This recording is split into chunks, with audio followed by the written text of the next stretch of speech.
When we grew old, Geo Lennon Do 2016. The sea hadn't changed.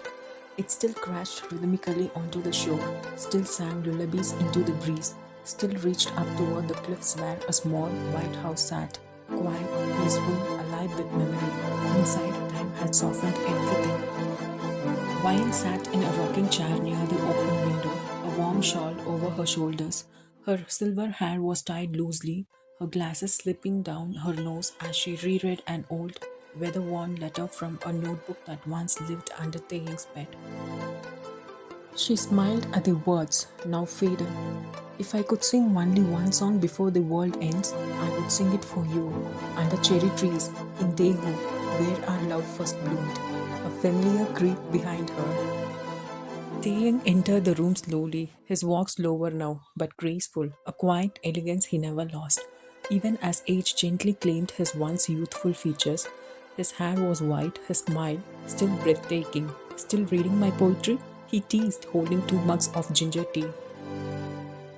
Wayan laughed. It's aged better than us. You're wrong. I have aged like wine. You have aged like kimchi, tea, fermented and spicy. He nearly dropped the mugs from laughing.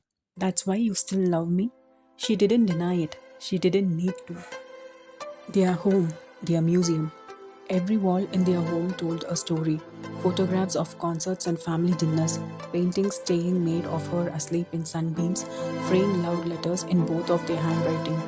Their daughter had grown up, now a writer herself, married, children of her own.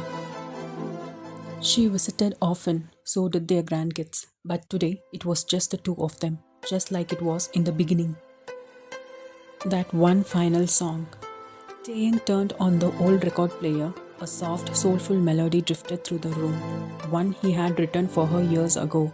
Never released, too private, too sacred. Come dance with me, he said, extending his wrinkled hand. She scoffed. We are 78, Kim Taeyang, and still devastatingly romantic. She stood, her knees protesting slightly, but her heart fluttering just as it did when she was 16 and he whispered her name at the train station.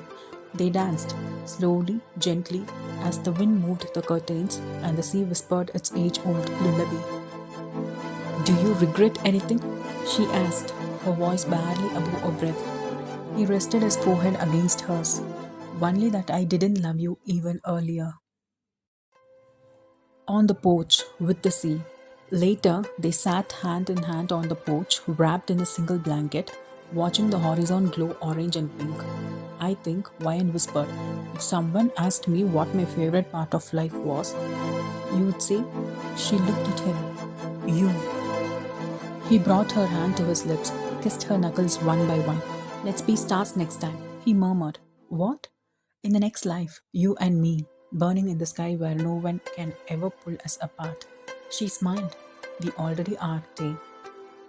And as the day folded into twilight, they stayed like that, two old souls who had once been loud, then silent, then whole, now just content.